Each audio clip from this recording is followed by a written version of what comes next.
It's around 2010, and I'm still living with my parents. We moved into the neighborhood when I was 11. Not long after, I discovered the woods across the road. They quickly became my refuge, a necessity due to the bullying I faced and the tension at home. The neighborhood didn't have many kids, and the few who were around were older and mostly uninterested. The hostility I endured left me a very anxious child, so I spent most of my free time alone. One day, curiosity got the better of me, and I wandered into the woods. It was completely empty, and for the first time in years, I felt safe. I stumbled upon a small clearing surrounded by oak trees and claimed it as my secret hideout. Over time, I began spending more and more hours there, eventually even falling asleep one night.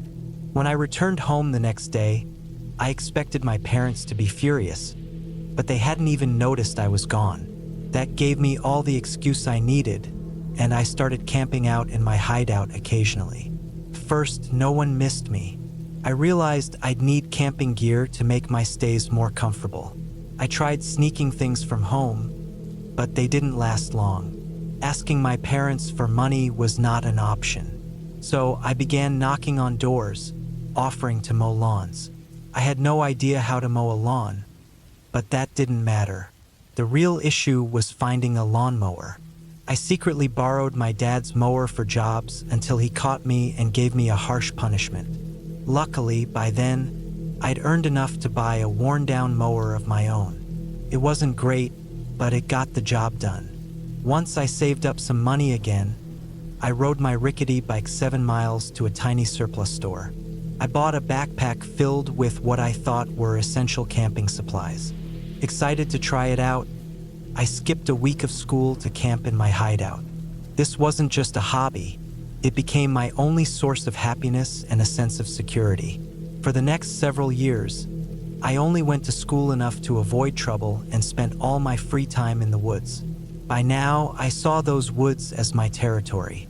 Anyone entering was an intruder in my eyes, and when that day came, I reacted without hesitation. One Sunday afternoon, I was camping as usual and headed down a well-trodden path to a nearby creek for water. Across the creek, about 60 yards away, was a quiet road. I rarely saw anyone there, but this time, I noticed a parked RV. 2 men were coming and going, oblivious to my presence. Hours later, when I returned, they were still there, this time drinking and recklessly firing guns. I was annoyed but became furious when a stray bullet struck the water a few feet from me. I sprinted home and called the local authorities. Pretending to be a passerby, I told them I'd been lost and stumbled upon the men, who threatened me with their guns. Looking back, I know how wrong that was, but at the time I was angry and scared. A few days later, I overheard a news report about a major drug bust. Acting on an anonymous tip, deputies found 2 men shooting guns near a secluded road. Their RV turned out to be a mobile drug lab. Both men were arrested and held without bail. I realized it was my tip that led to their capture. The weight of what I'd done hit me, but I was sure no one could link the call to me. Months later, however, I received an anonymous note in the mail. "You messed with the wrong people, kid." Fear gripped me, but I dismissed it as a coincidence. Then another letter came a week later, this time more explicit. "You better pray we get time served." I couldn't figure out how they'd identified me, but it no longer mattered. The letters kept coming. When the sentencing day arrived, the men were each given 15 years for manufacturing drugs while possessing firearms. I was sure my time was up. I stopped going to school and spent all my days in the woods. I knew it wouldn't save me, but if I was going to die, I wanted to be somewhere I loved. Months passed, then years with no sign of them. I slowly began to believe it had all been a scare tactic. My life moved on. Over the last decade, I barely thought about them. Then, last week, a new anonymous letter appeared in my mailbox. Asterisk, you'd better make a will. Time's running out. Asterisk, I dropped it instantly, my stomach in knots. My girlfriend was with me and read the letter too. She looked concerned, but I brushed it off as a cruel prank and refused to explain. Now, the ghosts of my past have returned, bringing fear back into my life. I'm constantly looking over my shoulder, terrified they'll harm my girlfriend or our newborn baby. Going to the authorities briefly crossed my mind, but without proof of who's sending these notes, I doubt they can do much. My options feel limited. Without anyone to confide in, I'm sharing this here anonymously. Maybe it's the safety of the internet, or maybe I just need to be heard. All I can say is this: be cautious about the decisions you make when you're young. Please keep my family in your thoughts. I'll need all the luck I can get.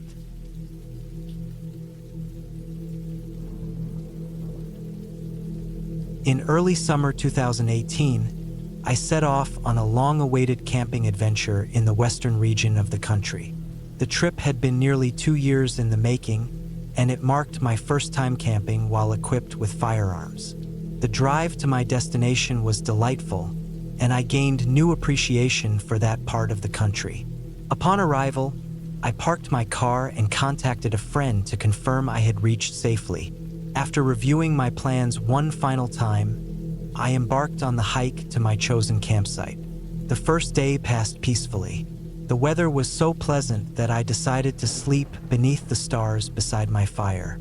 The sense of freedom was exhilarating, a stark contrast to the restrictions I was accustomed to back home. The following day unfolded much the same. I strolled leisurely and admired the wildlife. Shortly after midday, I finally arrived at the spot I had scouted for camping. A quick survey of the area confirmed my decision was sound. I set up camp swiftly and began preparing lunch. After eating, I felt drowsy but chose instead to practice shooting, one of the main reasons for my trip. A dry creek bed about 200 yards from camp seemed like the safest spot to shoot. I placed some steel targets and started firing. The exhilaration was indescribable. I imagined this was how pioneers might have felt.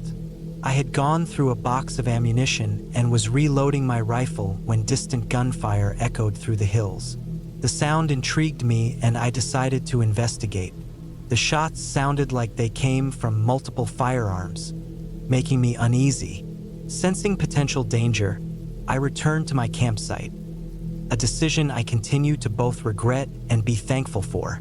Back at camp, I contemplated dinner. The gunfire ceased shortly after I returned, and I assumed the shooters had moved on. After spending about an hour cleaning my firearms, I settled by the fire, too tired to prepare a big meal. I snacked on crackers and a cheese spread, then decided to turn in early as the sun dipped behind the trees. It was pitch black when a noise startled me awake. I sat up and looked out of my tent, but saw nothing. Assuming it was a dream, I lay back down. Just as I started to drift off again, a chilling scream shattered the silence. It was one of the most horrifying sounds I had ever heard, second only to a rabbit's cry when caught by a predator. The screams continued, joined by a woman's desperate pleas for help. Fear gripped me. I thought about grabbing my rifle and heading toward the sounds, but common sense prevailed. Charging into the dark, toward an unknown threat, felt foolish. One final scream pierced the night, followed by a single gunshot. Paralyzed with terror, I stayed in my tent until dawn, dreading what might come next. As the first light broke, I hastily packed my gear and left the area, driven by a growing sense of dread. What had taken me a day and a half to hike earlier now took less than a day to retrace. Constantly looking over my shoulder, rifle in hand, I finally reached my car after dark and began the drive home, relieved to leave that place behind. But relief soon gave way to guilt.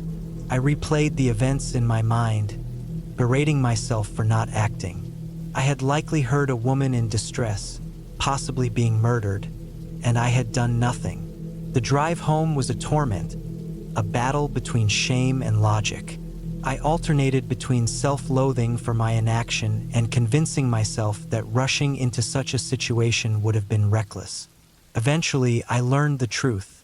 Months later, I found out that I had camped less than a mile from the hideout of an outlaw biker gang. That day, the gang had been using the area for target practice with illegal firearms. Tragically, they had also abducted a young female hiker. After subjecting her to hours of abuse, they let her go, only to shoot her as she fled. Miraculously, she survived and managed to reach the highway, where she found help. After a week in the hospital, she was released, and the gang members were arrested. Most accepted plea deals that would see them imprisoned for life. Though relieved the victim survived, the what-ifs still haunt me. I never told anyone about that night, using an anonymous account to share my story. I know some will judge me a coward, and I don't blame them. I share this story for those who believe it's best to avoid involvement in others' problems. I understand that mindset now, but I also know the weight of the guilt I carry. Helping others may come with risks, but the regret of doing nothing is far worse. We share this world, and when we can, we should help one another. If you ever find yourself in a position to assist someone in need, remember, you could be the difference between their survival and their end.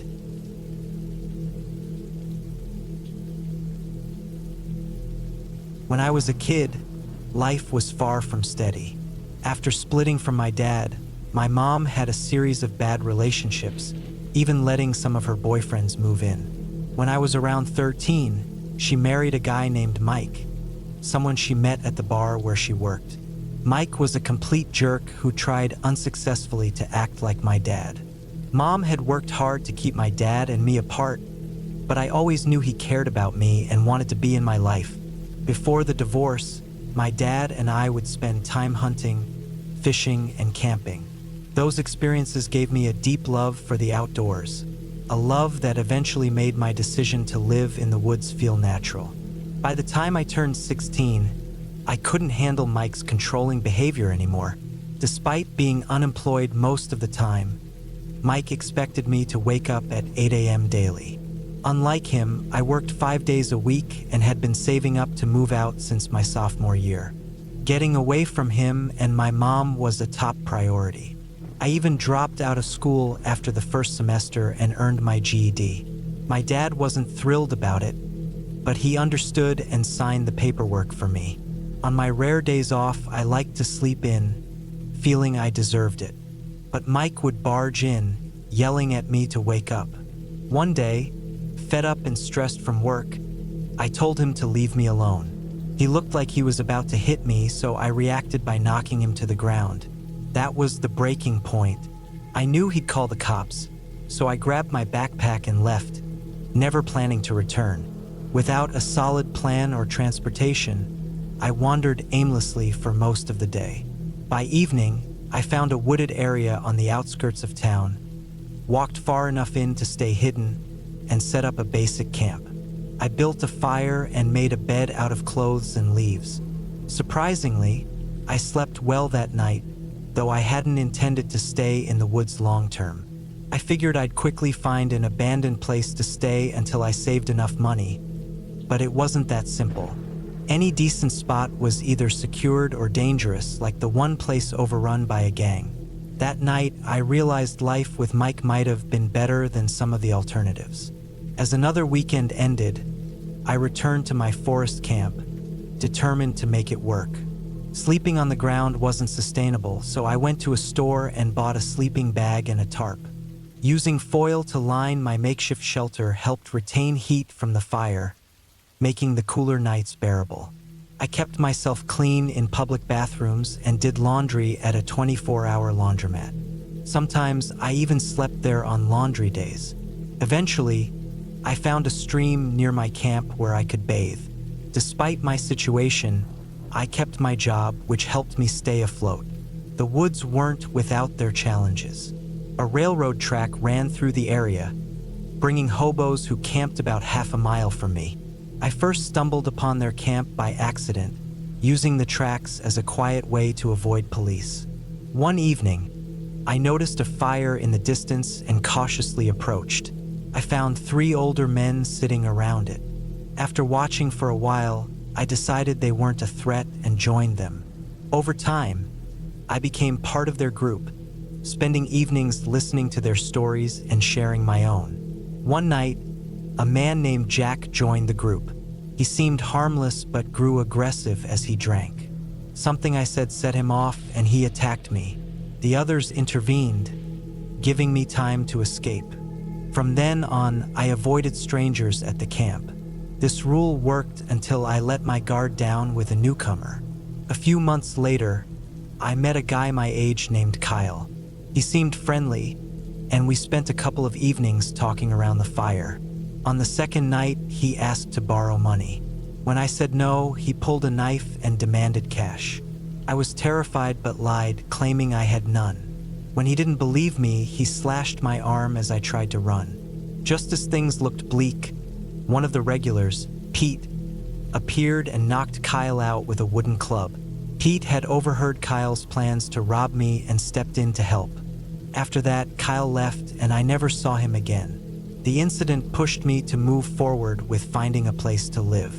I spent a weekend searching online and eventually found a tiny apartment. It wasn't much, but it was mine. A few months later, I upgraded to a better place and stayed there for 3 years. I often think about the people I met during that time. Many of them were kind and supportive despite their struggles. However, living rough isn't something I'd recommend to anyone.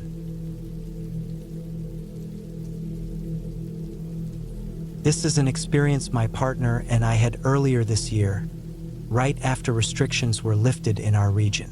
We packed our bags and headed out for a hike at a nearby national forest, something we had done regularly since we first started dating. Speaking for myself, I was thrilled to be back on the trails. The plan was simple: hike to a pond, camp overnight, and return to the car the next day. The weather was perfect: clear skies, warm air, and dry paths. That morning, it seemed like we were the only ones on the trail. Around lunchtime, we stopped at a clearing halfway to the pond. At the campsite, there was another pair sitting at a wooden picnic bench. We asked if we could join, and they agreed. It didn't take long for us to strike up a conversation. They were newlyweds celebrating their honeymoon, which my partner, who's a hopeless romantic, absolutely loved hearing. She started sharing our own story of how we met, along with some other sentimental details that I don't recall much. After a couple of hours, we said our goodbyes and continued our trek. We reached the pond just before nightfall, tired but content. While I worked on setting up the tent, my partner prepared a quick meal, and we spent the evening around a campfire making marshmallow treats. By 10 p.m., we decided to call it a night. I woke up at dawn to get the fire going for breakfast. As we ate, we packed up the campsite carefully, ensuring the fire was completely out before hitting the trail again. By mid-morning, we reached the halfway point but decided not to stop this time. About 2 hours later, we crossed paths with the husband from the couple we had met the day before. Oddly, his wife wasn't with him. My partner asked about her, and he explained that she had felt sick during the night and decided to head back home. While he said this, he seemed anxious and avoided making eye contact. Before we could ask any follow-up questions, he mentioned that his wife had insisted he finish the trip alone. Felt a little off, but we had no reason to doubt his story. A group of hikers approached just then, and he excused himself to chat with them. I didn't feel it was my place to pry into their personal matters. My partner looked like she wanted to stay, but I reminded her we had commitments that evening. Reluctantly, she agreed, and we continued on our way. When we reached the parking area later, we noticed a few small groups talking among themselves.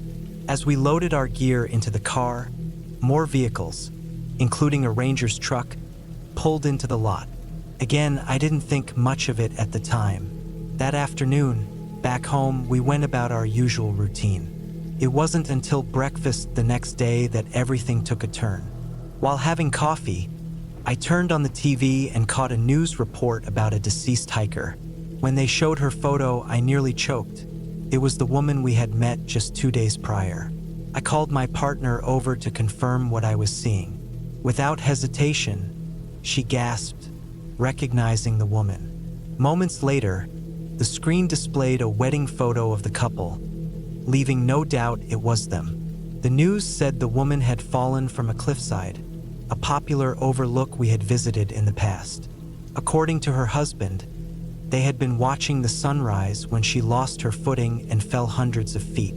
While the story seemed plausible, something about it didn't sit right with me. Why hadn't he mentioned this to us when we saw him? Why tell us she was ill? The timing felt strange, and his demeanor seemed off. If it had been me, I wouldn't have been able to hold it together after such an event. We'd passed several other hikers that morning, but none of them mentioned anything unusual. My partner and I talked it over and agreed that something seemed fishy. Eventually, we decided to contact the authorities. I called the local sheriff's department and shared what we knew. The deputy put me on hold briefly, then came back and said someone might reach out to us if necessary. That was nearly a year ago, and we haven't heard from anyone since. This brings me to writing this. What do you think? Both my partner and I feel strongly that something isn't right here, but we have no concrete evidence, just a gut feeling. If law enforcement thought we had anything valuable to contribute, surely they would have reached out by now, right? I don't want to make trouble for someone who might genuinely be grieving, but I also can't shake the feeling that someone might be getting away with something terrible. Should I keep pressing, or let the police handle it?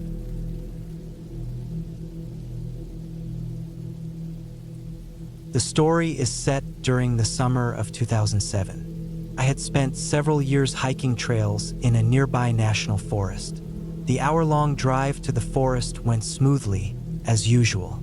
I parked close to the visitor center and informed the ranger of my planned route.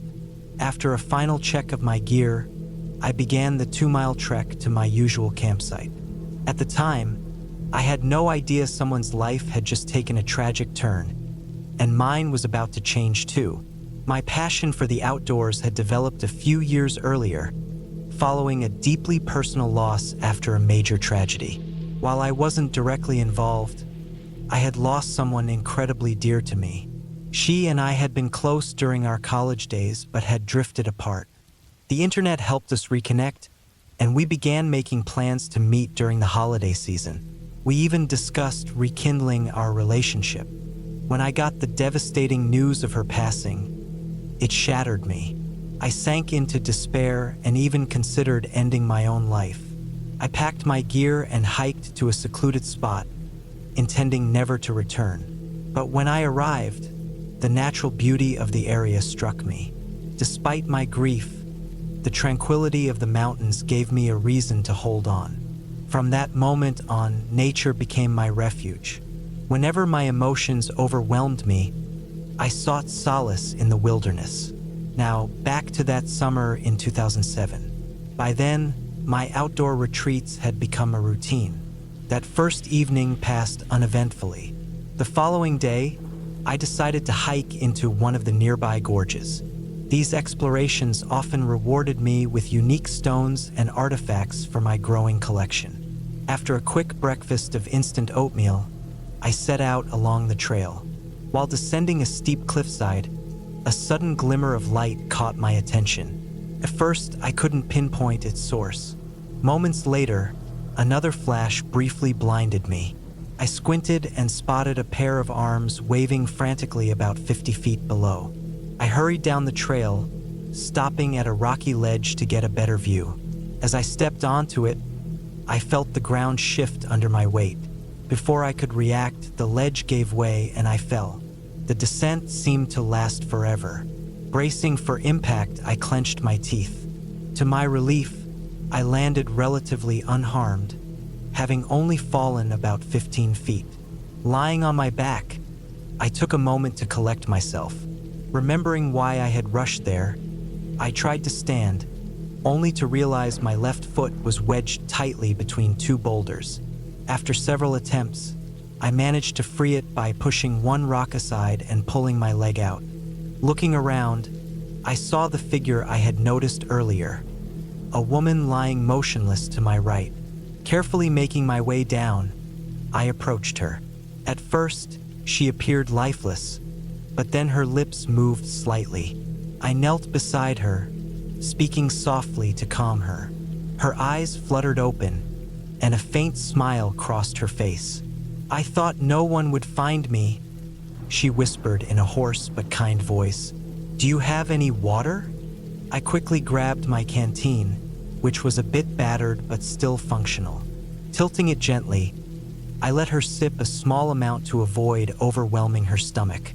Over the next few minutes, she told me how she had ended up in her precarious position. Her injuries were severe, and I knew time was critical.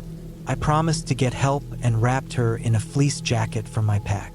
The climb back up the unstable cliff was grueling. My back ached, and my knees protested every step. After what felt like hours, I made it back to the ranger station at around 1 p.m. The ranger wasted no time assembling a rescue team.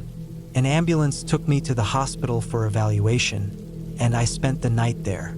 It wasn't until almost 7 p.m. that I saw her being wheeled into the emergency room. She was rushed into surgery immediately. Hours passed before I got any updates, but the news was positive. Despite her injuries, a punctured lung, concussion, broken arm, and more, she made a full recovery. Her name was Lauren, and she later reunited with her family. I heard she eventually moved to Montana with her husband and 2 daughters. As for me, my journey of healing continued, but that's a tale for another day.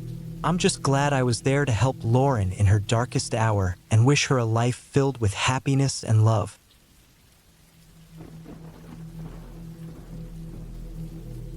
When I was a child, I always dreamed of joining the local scout group. Back then, it was still a well-respected organization, teaching practical outdoor skills. I think I was about 11 when I finally persuaded my mom to let me sign up. She was hesitant at first. Growing up in Poland, she'd seen groups like this being little more than military prep for kids. I asked the group leader to speak with her, and after a long discussion and plenty of questions, her worries were eased. With that obstacle out of the way, I officially became a junior scout. Sadly, scouting in my town wasn't what I had imagined. Our leader was a frazzled single parent who lacked much enthusiasm, which was pretty disheartening for me. About half a year in, however, I got some exciting news. A scout leader from another district invited our troop on a camping trip. Camping was one of the main reasons I wanted to join in the first place. My family used to go all the time, but since my parents separated, those trips had come to a halt. Early one Saturday, the visiting scout leader picked us up in his van and drove us to the campsite. Our group wasn't very big, only around 10 kids in total. After arriving, he gathered us and gave instructions on how to set up our tents. Each tent was meant for 2 kids, but because we had an odd number, I got one to myself. The leader guided us through pitching our tents, and while a few kids needed extra help, most of us managed pretty well. The morning was spent learning first aid and general safety tips. I got paired with the leader and became the patient for demonstrations, ending up wrapped in bandages and strapped onto a makeshift stretcher.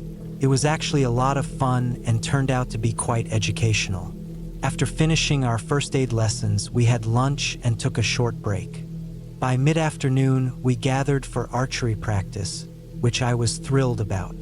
I'd been obsessed with bows and arrows ever since watching my first action movie featuring a cool archer. This was my first real opportunity to try it out. The leader showed us the basics and made sure to emphasize safety. Naturally, a bunch of excited preteens paid little attention to that part. I was the first to try. I pulled the bowstring back and crouched, trying to mimic a pose I'd seen in a movie, but I was quickly told to stand properly. That part made it less cool, but when my arrow landed close to the target, I felt a rush of pride. The rest of the group followed, taking turns before we were allowed to shoot more freely. Everyone was chatting and competing to see who could hit closest to the bullseye. That's when the accident happened.